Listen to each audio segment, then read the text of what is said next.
अस्सलामुअलैकुम to all, welcome to my channel. कैसे हैं आप सब? उम्मीद करती हूँ आप सब खैरियत से होंगे। अल्लाह ताला हम सबको अपने हिफ्ज़ व अमान में रखे, आमीन। तो दिन का आगाज़ हो चुका है, ब्रेकफास्ट मैंने कर लिया है, तो अब मैं लेने जा रही हूँ अपना विटामिन सी। जैसे कि आप देख रहे हैं, एक गिलास मैंने पानी लिया है, तो उसमें मैंने विटामिन सी की टैबलेट मिक्स करके अब मैं ले लूँगी इसको। तो आप भी लिया करें विटामिन सी, विटामिन डी। जब हमें बॉडी में थकावट या कमज़ोरी फ़ील होती है तो इन्हीं चीज़ों की वजह से होती है।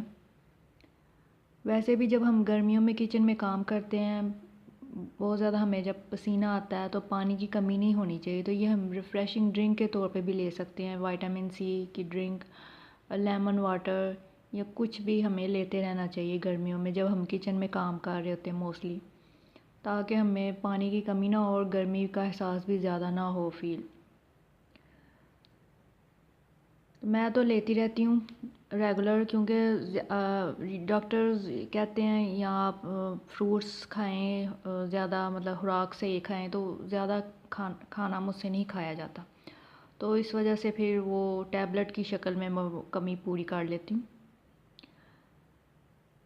क्योंकि जो बंदा एक दिन में कितना को हम फ्रूट्स खा लेंगे या कितना को खाना खा लेंगे, तो इस वजह से वो कमी हम टैबलेट्स की सूरत में पूरी कर लेते हैं। तो आप सुनाइए, कैसे हैं? रमज़ान की तैयारी कैसी जा रही है आपकी? मैंने भी रमज़ान की शॉपिंग करनी है बहुत। रमज़ान अभी सही से आया नहीं है, तो महंगाई बहुत ज़्यादा हो गई है। हम फ्रूट्स लेने गए तो आम और अभी अमरूद यहाँ पे नहीं आए, तो जितने हमने चीज़ें ली तो वही बहुत ज़्यादा मतलब कि एक्सपेंसिव हो गया था। तो इधर बहुत मतलब कि रमज़ान में महंगाई नहीं होनी चाहिए। चलें, अल्लाह खैर करे, सब ठीक करे। तो आप बताएं, आप रमज़ान में मंथली शॉपिंग करते हैं, मंथली ग्रॉसरी करते हैं या वीकली करते हैं? मैं समझती हूँ वीकली करनी चाहिए। मैं मतलब कि वीकली करती हूँ, क्योंकि गर्मी के मौसम में अगर हम इस तरह की चीज़ें लेते हैं, जैसे मैदा हो गया, बेसन हो गया, इस तरह की चीज़ें, तो वो गर्मी के मौसम में ख़राब होने का डाउट होता है। तो इसलिए चाहिए कि वीकली करनी चाहिए। मैं वीकली समझती हूँ कि करनी चाहिए। मंथली करने से वो क्या पता वो चीज़ ख़राब हो जाए तो वो ज़ाया जाएगी चीज़। गर्मी के मौसम में इस तरह होता है, सर्दी के मौसम में चीज़ ठीक रहती है थोड़ी देर तक। तो ज़रूर शेयर करें कि आप कैसे शॉपिंग करते हैं। तो ये भी मुझे ज़रूर बताइए कि आप सबकी हॉबीज़ क्या हैं। किस किस को होता है ना, किसी कोई चीज़ कलेक्ट करने का शौक़ होता है, कॉइन्स कलेक्ट करने का शौक़ होता है, या ज्वेलरी या वॉच या हैंड बैग, या कुछ भी। मुझे जो शौक़ है, मेरी जो हॉबी है, वो पेन कलेक्ट करने का शौक़ है मुझे। पेन मैं बहुत ज़्यादा है मेरे पास। मैं किसी दिन आपको अपनी पेन की कलेक्शन दिखाऊंगी। पेन मैं यूज़ नहीं करती, खास होते हैं पेन वो। तो यूज़ अगर हो भी जाए तो वो खाली पेन होता है, तो वो भी मैं रख लेती हूँ। मैं मतलब कि रखे होते हैं मैंने। तो किसी दिन मैं आपको अपनी पेन की कलेक्शन दिखाऊंगी। स्टेशनरी, इस तरह की चीज़ें मुझे मतलब कि कलेक्ट करने का शौक़ है। तो मैं किसी दिन आपको ज़रूर अपनी पेन की कलेक्शन दिखाऊंगी। बहुत अच्छे अच्छे मेरे पास पेन हैं। तो मैं आज बना रही हूँ दाल चावल, मसूर की दाल चावल। दाल हमारी रेडी हो गई है, तो अब मैं राइस बनाने जा रही हूँ। राइस के लिए मैंने पानी रख दिया है।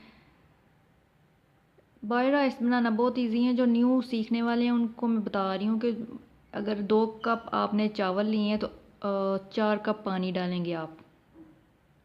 4 कप पानी डालेंगे, या अगर 1 कप नहीं, 2 कप अगर राइस हैं तो 1 कप पानी डालेंगे।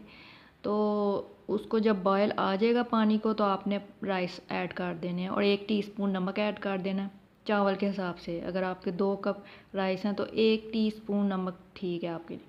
तो उसको आपने अच्छे से पकाना है। जब हमारे थोड़ा सा पानी रह जाएगा चावलों में, एक कनी रह जाती है, जब थोड़ा सा ड्राई हो जाता है तो थोड़ा सा पानी एंड पे रह जाता है, तो उसको 5 मिनट के लिए दम लगा दें।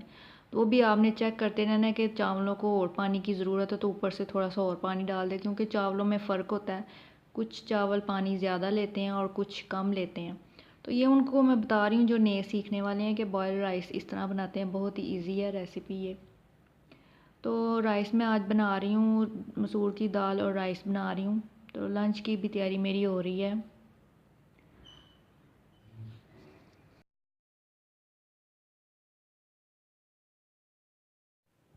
तो दाल चावल हमारे रेडी हैं। तो अब मैं करने जा रही हूँ लंच। ये दाल मेरी बहुत फेवरेट है, दाल मसूर। ये चाहे मुझे रोज़ाना मिले खाने को, मैं खा सकती हूँ। ये मेरी दाल बहुत फेवरेट है। ये दाल और बिरयानी, पुलाव और कोफ्ते, बैंगन, आलू, मतलब कि ये चीज़ें मेरी फेवरेट हैं। तो ये रेसिपी भी मैंने आपके साथ शेयर की हुई है, ज़रूर आप देखें जिन जिन लोगों ने अगर नहीं देखी। तो अभी मैं कर रही हूँ लंच, तो आपसे मैं मिलती हूँ थोड़ी देर बाद।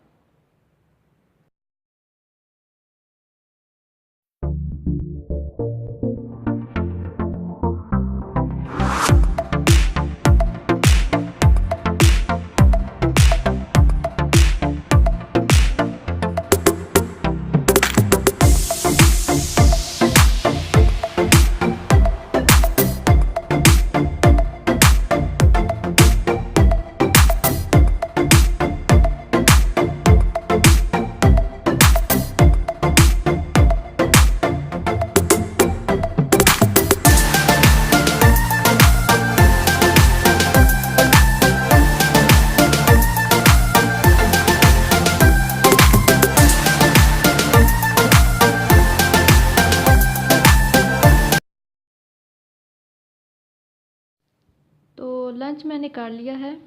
तो अभी मैं कर रही हूँ ड्रेसिंग टेबल की क्लीनिंग, मैंने कर लिया है। अब मैं चीज़ें सारी अरेंज करके रख रही हूँ। आप सुनाए रमज़ान की आपने शॉपिंग कर ली है? मैंने अभी रमज़ान की शॉपिंग करनी है, जो कि आजकल में शायद हम कर लेंगे। एक तो जब जाएँ तो कीमतें देख के मैं हैरान हो जाती हूँ कि इतनी, कल इतनी थी तो आज इतनी है। ये सब तो चलता ही रहता है। तो मेरी वीडियोज़ आपको कैसी लगती हैं मुझे ज़रूर बताया करें। कुकिंग वीडियोज़, व्लॉग्स या जो भी मैं बात करती हूँ, आपको जो भी अच्छा लगता है मुझे ज़रूर कमेंट करके बताया करें। आपकी मतलब कि सपोर्ट की, आपके प्यार की बहुत ज़रूरत है मुझे। तो ज़रूर बताया करें, अपना फ़ीडबैक ज़रूर दिया करें और चैनल को भी ज़रूर सब्सक्राइब कर लिया करें अगर मेरी वीडियोज़ आपको अच्छी लगती हैं। तो अभी मैं लिखने जा रही हूँ रमज़ान के लिए जो हमने ग्रॉसरी करनी है, वो जो मुझे जो चीज़ें याद आती हैं वो मैं लिख लेती हूँ। अम्मी बताती हैं कि ये भी अब लिखनी है, तो अब लिख लेते हैं ताकि कोई चीज़ मिस ना हो जाए। तो मैंने सोचा चलें साथ साथ शूट भी कर लूँ। राइटिंग को मेरी इग्नोर कीजिएगा, राइटिंग मेरी इतनी अच्छी नहीं है। इंग्लिश की मेरी ठीक है, लेकिन उर्दू की मेरी इतनी खास नहीं है। क्योंकि स्कूल लेवल पे जब हम होते हैं तो हम रोज़ाना होमवर्क करते हैं, बना बना के लिखते हैं। राइटिंग के हमें टीचर्स स्टार देंगी, गुड लिखेंगी, एक्सीलेंट लिखेंगी, तो हम बड़ी लिखते हैं। लेकिन जब कॉलेज लेवल पे आ जाते हैं तो कॉलेज लेवल पे ना तो हमें इतना होमवर्क मिलता है, पेपर्स होते हैं हमारे साल बाद। तो वो भी पेपर्स होते हैं 3 घंटे में हमने 5 क्वेश्चन, 25-25 हेडिंग्स हर क्वेश्चन की पूरी करनी होती है। तो हम, बंदा कहता है राइटिंग को दफ़ा करो, जल्दी से क्वेश्चन पूरा करो। क्योंकि हमें पीछे से भी टीचर्स ने कहा होता है कि आपको बोर्ड वाले आपकी राइटिंग नहीं देखते, आपकी क्वेश्चन देखना है कि आपने पूरा लिखा हुआ है या नहीं। तो प्लीज़ आप क्वेश्चन पूरा करके आइएगा। तो मतलब कि हम क्वेश्चन पे कंसंट्रेट करती होती थी, क्वेश्चन पूरा हो जाए। इतने आधे घंटे में एक क्वेश्चन तो पूरा ही हो ना, 15-20 मिनट में। तो मैं क्वेश्चन पे कंसंट्रेट करती थी कि ये क्वेश्चन पूरा होना चाहिए मेरा, 25-25 हेडिंग। तो ये भी टीचर्स कहते थे कि चाहे आपने बीच में गप ही छोड़ी हुई है ना, लेकिन क्वेश्चन आपने लंबा लिखा हुआ, तो हर टीचर्स के पास इतना टाइम नहीं होता कि वो आपका क्वेश्चन पढ़ेगा। वो कहेगा इतने, इसने कुछ तो लिखा होगा, इतनी हेडिंग लिखी हुई है तो बीच में कुछ तो लिखा होगा, इसको नंबर दो और फारिग करो। तो ऐसा भी होता था। तो ये टीचर्स हमें बताते थे कि इस तरह होता है बोर्ड लेवल पे। तो तब से मतलब कि राइटिंग इतनी खास नहीं रही हुई। तो ये था मेरा छोटा सा व्लॉग। आई होप आपको अच्छा लगा होगा। तो अच्छा लगा है तो इसको लाइक करें, शेयर करें और चैनल को ज़रूर सब्सक्राइब करें। तो अपना बहुत सारा ख्याल रखें, हंसते रहें, मुस्कुराते रहें और हेल्थी रहें और सपोर्ट करते रहें। आपकी सपोर्ट की बहुत ज़रूरत है। Stay blessed all. Good night. Take care and Allah Hafiz.